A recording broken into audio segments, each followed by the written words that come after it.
Это еженедельная программа «Новости IT». Здравствуйте! Стартуем с мировой повестки и для начала про деньги. Tesla стала самым дорогим автопроизводителем в мире. Ее капитализация в минувшую среду достигла 209 миллиардов долларов. Компания Маска произвела рекордное для себя количество электрокаров свыше 360 тысяч штук. И всего за год акции подорожали почти в 5 раз, то есть с 230 до 1100 долларов за акцию. На этом автомобильный гигант останавливаться не собирается и планирует закрыть следующий год с показателем в 500 тысяч машин. Маску в спину дышит лишь Toyota. Год они закрыли с капитализацией всего на 5000 долларов меньше, однако. При этом японским конвейерам пришлось выпустить почти 11 миллионов машин. 400 крупнейших мировых брендов объявили бойкот Facebook. Такие гиганты, как Coca-Cola и Starbucks, теперь не хотят покупать рекламу на синей площадке. Произошло это после провала переговоров с правозащитными организациями США. Как и протесты в Штатах, началось все после смерти бывшего заключенного Джорджа Флойда, который погиб при очередном задержании. После этого правозащитники выдвинули с десяток требований к Facebook. По мнению активистов, компании не предприняли конкретных шагов по блокированию ненавистных высказываний, а именно не смогли предложить механизмы борьбы с расистскими постами на платформе. Вместо этого в Facebook рассказали о недавних пресс-релизах.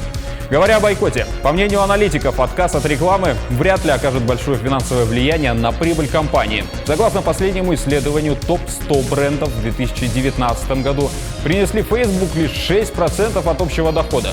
Тем не менее, после такого поворота событий самолично Марк Цукерберг согласился встретиться с организаторами бойкота. Компанию Sony в ближайшее время ждет ребрендинг. С апреля следующего года японский гигант будет переименован в Sony Group. Если обратиться к истории, первоначальное название компания получила еще в далеком 1958 году, когда ее основатель Акио Морита решил выйти на международный рынок. По мнению руководства Sony, сейчас страдает от недооценки, так как ее имя ассоциируется у инвесторов исключительно с рынком электроники. Хотя на практике деятельность намного разнообразнее.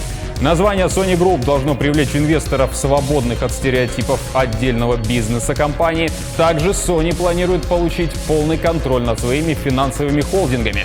Сейчас они на 35% принадлежат зарубежным инвесторам, в основном американским.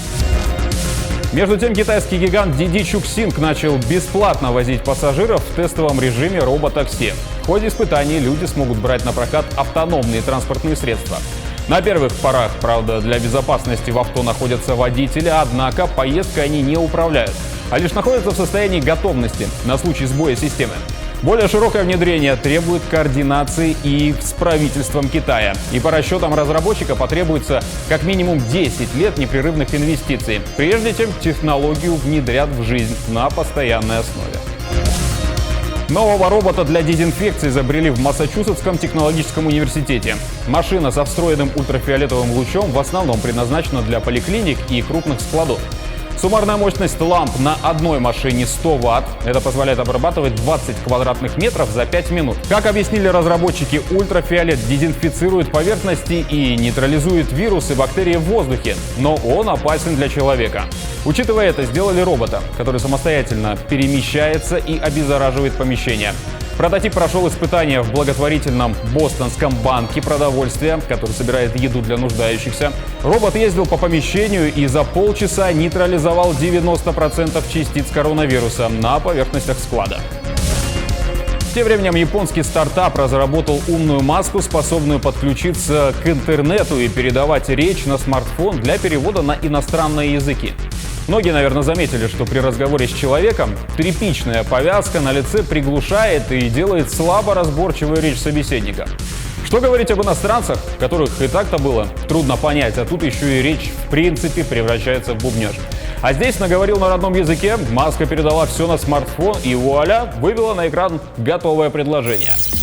Белая пластиковая маска с префиксом C в названии одевается поверх обычной повязки на лице и через Bluetooth подключается к смартфону или планшету. Устная речь преобразуется на устройствах в текст и при необходимости переводится с японского на 8 иностранных языков. Идея принадлежит специалистам из технологического стартапа Donut Robotics.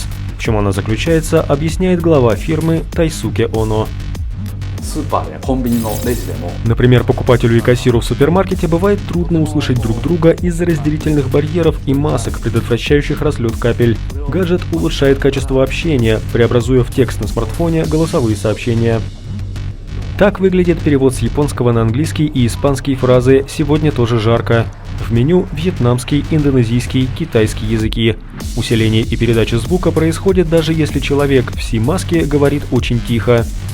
数年頑張ってロボットを作 В течение нескольких лет мы упорно трудились над созданием говорящего робота. Теперь использовали наработки в продукте, который стал ответом на то, как коронавирус изменил общество. В начале эпидемии фирма получила контракт на поставку роботов-гидов и переводчиков в токийский аэропорт Ханеда.